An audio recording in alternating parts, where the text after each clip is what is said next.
What did the weird kid in your school do that you'll never forget? Story 1. He was generally very weird and erratic. One day, he extracted a huge slimy booger out of his nose, turned around to me and a friend, and told us full of glee, "Guys, look!" Then he stuffed it back into his nose.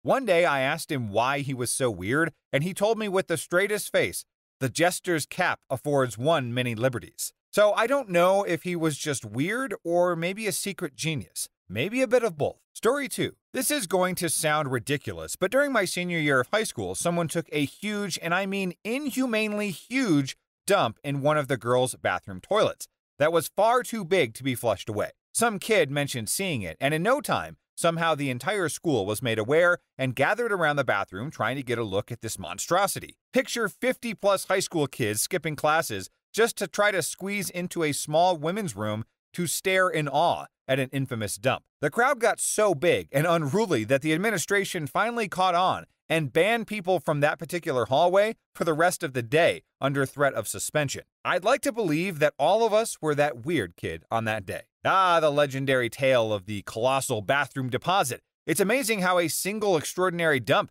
can bring an entire high school together. Who knew that a gargantuan piece of art could unite students in a shared sense of awe and wonder? It's the stuff of teenage legends and bathroom folklore. Remember, kids, sometimes it takes a massive dump to remind us all that we're beautifully weird in our own special way. Story 3. So there was a guy at our school when I was a freshman that everyone called Wolfman, who was weird in all the bad ways. He claimed to have superpowers like teleportation, DBZ-like energy creation, and whatnot. All the girls said that he would just stare at them if they had a class with him. He hung around us freshmen and did his best to flirt with the girls. For example, of his flirting, he once told a girl that while astral projecting, he saw her face on Jupiter. Needless to say, girls stayed away from him. He graduated though, and his brother started at the school. Now, Wolfman wasn't a tall guy by any stretch of the imagination, maybe 5 feet at most, but his brother was a good foot shorter than him. He looked like he belonged in 3rd grade. He never got any taller. And it didn't help that he always wore a child's Goosebumps jacket, which made people start calling him Goosebumps. He was even more convinced of his power than his brother, but at least he was less creepy. But that's all he had going for him. One memorable day, I was in math class, and he started shaking violently. People ignored him, so he started flapping his arms around. Wondering if this was an actual seizure, the girl next to him put her hand on him and asked if he's okay. He growled back, "Take your hand off me. This power is too much to contain." She started yelling at him for faking a seizure, and he went back to normal death stare, forward grumbling about his powers. Story 4. There was this huge guy, tall and wide, in our classes. To support his impressive body, he ate a lot. He'd bring an entire roll of cookies, like 20 plus, and then stack them on one side of his desk. Then he would take a bite out of cookie number 1 and put it on the other side of the desk. Then he would take one bite out of the next cookie and place that one on top of cookie number 1. He'd go through the whole stack until all cookies were partially eaten and in a neat stack on the other side of the desk. Then he would do it again. Take one bite of the top cookie and place that in the original side of the desk, bite the next cookie, etc., etc. After maybe 15 minutes of biting and stacking, the whole lot was gone. Now, we weren't even supposed to eat in class, but he always got away with it somehow. Story 5. The weird kid in our school was part of our friend group, so 15 plus years later, we still gave him crap about it. Now, during assembly one afternoon, a few weeks after the ball or prom, he went up on stage while our entire year was filling into the auditorium and taking our seats. He was part of the AV club, surprise, so his responsibility was making sure that the microphones worked so nobody questioned why he was up there tinkering with the mic. Anyway, 90% of our year has come in at this point when he starts singing Jumper by Third Eye Blind over a karaoke version of the song he found on LimeWire, and he's changed the "my friend" part of the chorus to the name of the girl he wants to ask out to prom. He gets about halfway through the song before one of the teachers realizes it isn't a joke and then gets up on stage to drag him out. Everyone is just sitting there going, "What the hell?" And half the kids don't know the song, and the other half is wondering why he chose it to ask somebody out. Turns out the girl he was asking wasn't even in the auditorium yet, so didn't hear his little number. He got detention for a week for being disruptive, but since then, we just call him Jumper as a joke. And then it stuck. and I don't think anyone in our friends group has used his name since. Even during his wedding, you could tell who he went to school with since they asked him where Jumper was or Big J. That's quite the memorable story. It sounds like your friend really went all out in his attempt to ask that girl to prom. Singing a personalized version of Jumper on stage during assembly, that takes some serious courage. Although it didn't quite go as planned, I guess, and at least he gave everyone a moment of confusion and entertainment. And it's even funnier that the nickname Jumper stuck with him all these years. I mean, it's a pretty harmless nickname to say the least. It just goes to show that some moments from high school just never really leave us. I guess you could say that he jumped into the spotlight in a rather unique way. Story 6. I remember once in high school, we were on a school camp which included some low-level spelunking. About 60 of us had to squeeze into a single-file line on our hands and knees through a narrow part of the cave, which was about 100 meters long. There was a small section about halfway along, which opened up to allow 2 people to sit shoulder to shoulder. Anyway, a weird kid got to this section and decided he really needed to poop.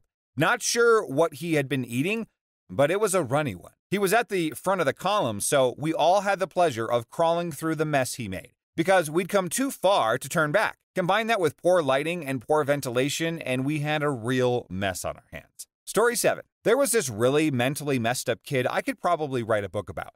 He went through a phase where he was obsessed with JFK, printed out pictures of him and taped them to everything, his binder, truck, locker, etc. I don't know what happened, but later that year, all those pictures changed to pictures of Hitler. He referred to them as the time that the devil overtook him with evil. He did all this same crap with William Shatner and a teacher at our school, but the bizarre satanic Hitler obsession takes the cake. Story 8. At an all-school assembly during my freshman year, a motivational speaker posed an easy rhetorical question to the crowd, and the weird kid in my grade unnecessarily shouted out the answer, to every bored person's sudden delight. For some reason, trying to maintain his authority, the speaker asked our weird kid, "What's your name, son?" Without pause, the weird kid stood up from his chair and loudly proclaimed, "My name is Booger." This announcement was met with raucous applause and laughter from the entire student body. It was gloriously random and weird. From then on, the weird kid was known only as Booger in our small town, and it fit him better than Sean, and he really owned that name until graduation. Story 9. This was at university, which makes this even weirder. I studied geology, so we went on a lot of field trips, and one time we went to Spain, and I noticed this rather strange girl had a tally chart in the back of her notebook. Now, this girl was odd. She wore all black clothes that were clearly not washed very well. She had bright ginger hair and would wear huge spiky plastic jewelry that was usually bright orange, like big spiky plastic necklaces or bracelets. She would pick her nose aggressively in class. Anyway, I asked some of the other girls if they knew what the tally in her notebook was about, and they said that she was counting the amount of times that she had successfully taken a pee while standing up. I don't know about you, but I found this fascinating. I started casually following her one day on our field trip in Spain, and sure enough, she would find somewhere she thought was discreet. It wasn't discreet enough because I saw everything, and she would take her pants fully off and then take a mean pee standing up. The whole time, with a demonic smile on her face. Crap was scary. Then she puts her pants back on, gets out her notebook, and adds another tally mark, then saunters off into the Spanish wilderness to do more geology. It was almost as disgusting as it was mesmerizing. So one day, we had a day off to relax and do what we wanted, so everyone agreed that we could go to Madrid for the day. So we all got on a big coach and set off. The drive is like 2 hours. Now 30 minutes in, she starts mumbling to herself about needing the toilet. Everyone around her going quiet as she becomes more agitated. Eventually, she jumped up and waddled down the aisle to ask the driver to stop. After a bit of arguing and Spanish shouting from the driver, we pull over. The bus doors open, she walks back to the aisle and gets off using the door halfway down the bus. She takes about 3 steps away from the door and then starts digging a hole like a badger in heat. Now at this point, I think deep down I knew what was going to happen. She's about to take a massive pee right there in front of everyone. As the ultimate win for her classmates she clearly hated. But boy, was I wrong. She finished digging her hole, it was quite impressive given how dry the ground was, and she turned herself around away from the bus, dropped her trousers, and took a squat over the hole. What is this? I thought. Maybe she's too shy to stand up and pee. Nope.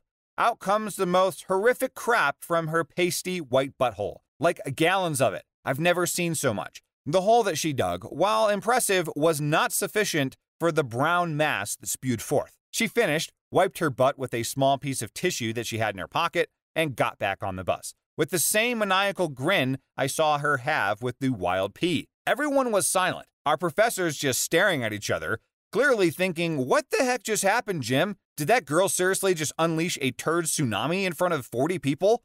The rest of the journey was just silence. I think that we were all just in shock. We get to Madrid, and everyone slowly gets off the bus. The girl starts saying again that she needs the toilet, and everyone turns to look at her.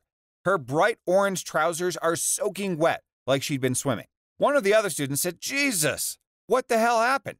And casually as anything, she turns to him and says, the bus ride was too long. I peed myself a few times. At this point, I'm losing my mind. Like, what the hell, lady? You stopped the bus so that you could decimate the landscape, and you couldn't have peed at the same time? You might as well. I mean, everyone saw your massive crap. I don't think a quick pee would have bothered anyone, seriously. Anyway, 2 girls took pity on her and carted her off to a public toilet.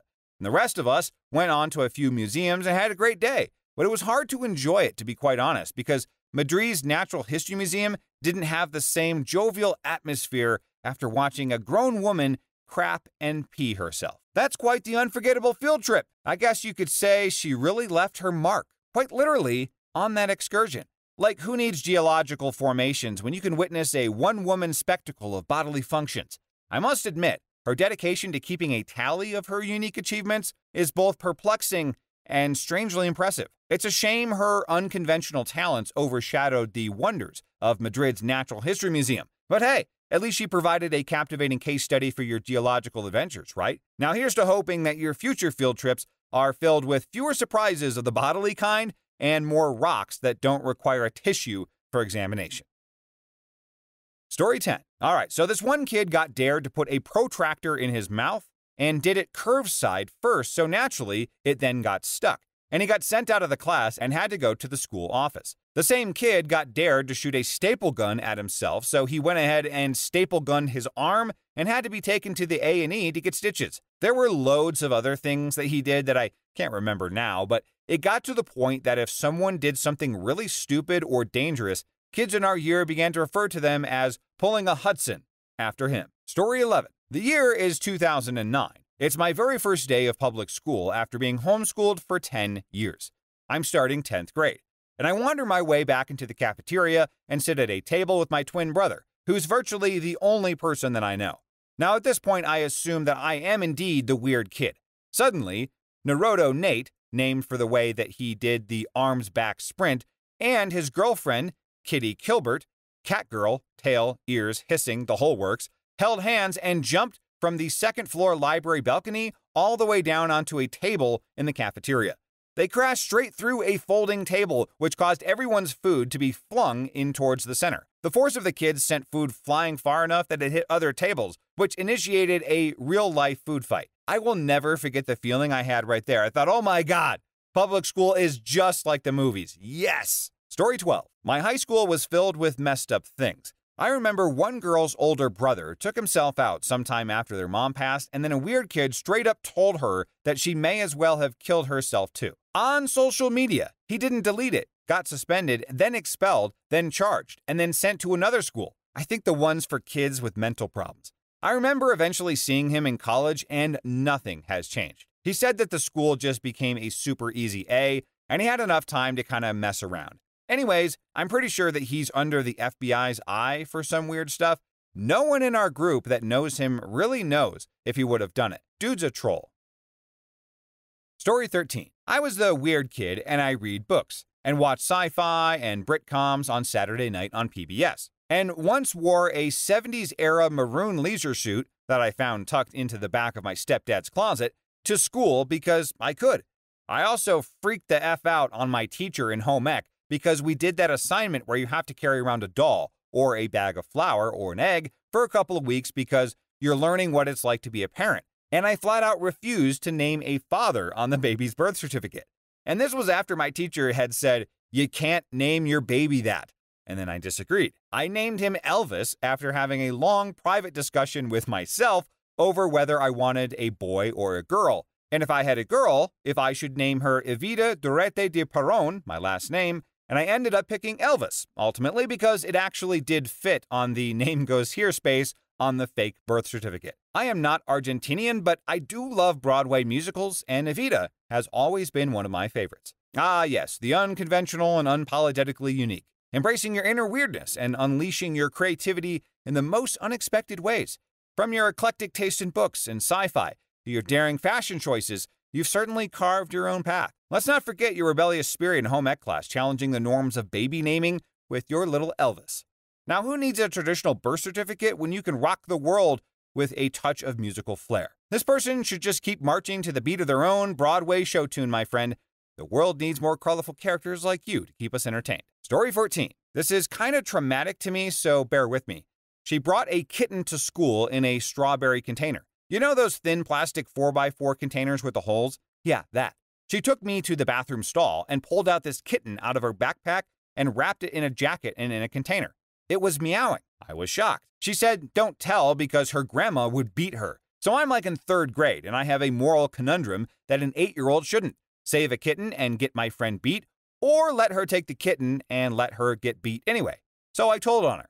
I couldn't bear to stand that kitten in there even at that age. Now, looking back with more understanding, I don't remember if it survived. I really hope it didn't die of dehydration or suffocation or something. It looked really young, definitely 4 or 5 weeks old. So no milk and that environment, horrifying. Story 15. Not particularly the weird kids, but they were a little crazy. One day in physics class, they were playing with a stapler and one of them was trying to prove how strong he was by allowing the other one to put staples into his arm. He'd take them back out and then flick them away like nothing. My teacher wasn't even paying attention. And then next thing he knew, the guy with the staple jumped up and pushed a staple right into the head of the other guy. Everyone in the class saw it. The guy with the stapler laughed because he thought it was a joke. And safe to say that the other guy, clearly in pain, didn't feel the same and began chasing the other guy around the class, and they had a big fight in the corridor. Now, the teacher finally stepped in, and the guy with the staple in his head ended up punching the lockers in frustration, which then made his hands all bruised and bleeding. He was then taken to the hospital to get the staple removed, and we didn't hear much about it from then on. Yeah, talk about taking stapler fights to a whole new level. It seems like those guys who determined to turn physics class into a real-life action movie. Who needs superhero movies when you can have students proving their strength by turning each other into human bulletin boards? I can't help but wonder if they were aiming for the title of, I don't know, most hardcore physics experiment. On the bright side, at least they provided the class with a dramatic demonstration of Newton's laws in action. Because just a friendly reminder here, when it comes to physics, let's stick to equations and experiments that won't leave anyone feeling like a human pincushion. Safety first, folks. In the comments, anybody have their own story of just that crazy weird kid, and what did they do?